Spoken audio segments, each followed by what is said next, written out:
Hi, Rebels. Checking in. I thought I would update you on my injury and I'll share with you how I am managing it because I think this is such a great example of how I work with clients and the Angelova Method. So for those of you who didn't catch the reel yesterday, I had some discomfort in my knee. I took my dog for a walk. I felt like, and then she decided to chase a squirrel or chipmunk or I don't know what, twisted me and I heard a pop and my left knee completely gave away. And I was just like frozen and I was like, I'm gonna limp my way back home, and there was absolutely no way. I could not load my left leg at all. So I called a neighbor, she came with the car, got me and took me home, and basically I set my butt down and I wasn't able to move. So let's talk about pain and injuries, especially when we're on a growth path, but we're always on a growth path, whether we realize it or not. And it's almost like the steeper the growth path, the more life brings our attention to our body and highlights areas of our lives that we can work on. So at this point of my life, having worked with so many people and through my own journey of working with injuries, through my whole, especially entrepreneurial journey, I know that pain is to highlight and to get us to pause and reflect. Now, what do most people do about pain? Pop a cream, address the symptoms, and move forward. At this stage of the game, I know that this pain is there for a much bigger reason, and it's a pause for me to reflect on areas in my life that I have to address, and some of those are stinky and not so pretty, before I can grow and move forward. So let's talk about the physical alignment. First of all, this injury is, imagine that you don't have a left leg, you only have a right leg. I have been hopping around on my right leg, and I have 2 sticks which I use as canes when I work with clients. I have been using those kind of like as canes, but I really cannot load the left leg much. So first of all, being conditioned before you go into injury is so important, which is like staying strong and staying mobile is so important. 2, being aware of alignment and core engagement, super important. Why? Because every step that I make, I'm like, engage your core, stay tall, maintain alignment, and you need to know what that means, right? And I can totally feel, I've been sitting on my RSA for like 2 days now. I can feel how stuff is tightening, even though I've got the pillows propped up, I've got support for the leg. It's inevitable. My body is not mine. All of our bodies are not designed to sit. So today, I did some mat workout. Now, did I do a crazy ass workout? Absolutely not. I did some fascia release type of movements. I did some spinal articulation, and I did some alignment and core work to make sure that my body stays as much as in alignment as possible in light of the injury. And that is something very important to note, because I can tell you how many times I've had a client who does something, gets injured, and they're like, I can't come. And I'm like, no, you can come. We're going to be gentle and, work with the area, address the area, make sure that we don't reinforce the pain, but we maintain a strong core. We maintain spinal mobility. We make sure that you don't continuously go out of alignment, because when you're one-sided and only one side of your body can work, you'll be out of physical alignment. So that's kind of like the physical alignment piece of it. Now let's go into the other side, which we don't frequently think about, and that's the emotional and mental side of pain. And I will tell you, pain, disease, any conditions that you're going through, they absolutely have an emotional component.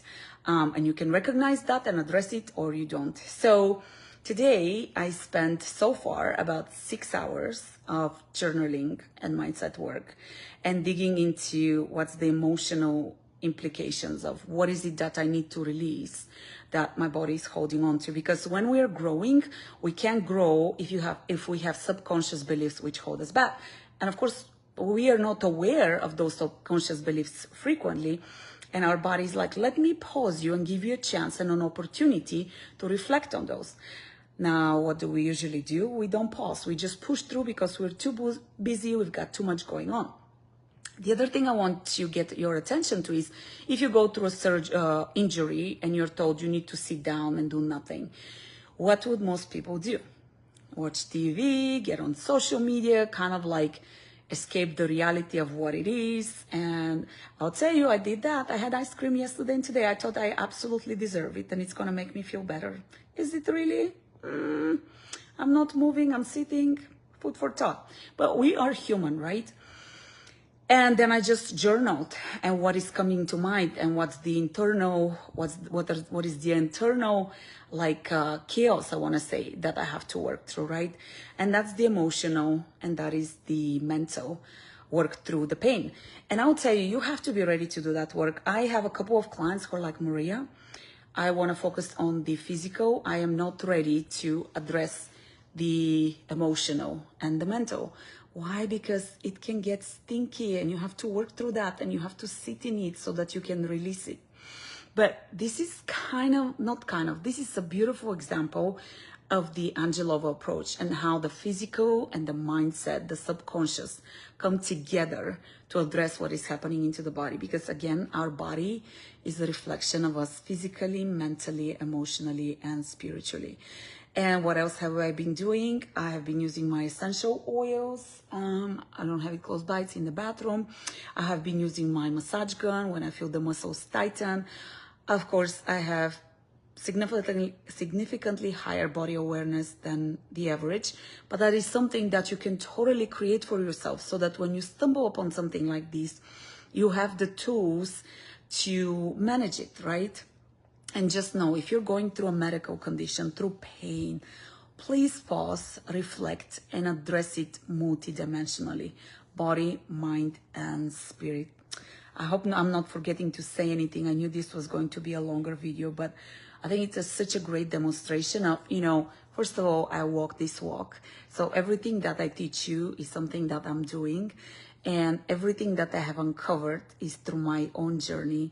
And I've been kind of like around the block and done this a few times. And I'll tell you, I have recovered my body from like 3 major injuries, you want to call them, occurrences, and have established it to full mobility, pain-free, and not to mention mindset. I mean, if this had happened like 8 years ago, I would be pissed, I would be blaming, and that's something else.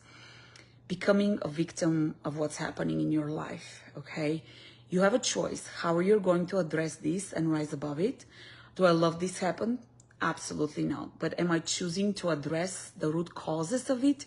Absolutely. Because can you push through the pain and continue life as it is? You 100% can. Are you going to feel good? No. Because you know what? You can plop a cream, of course, depending on what the injury is.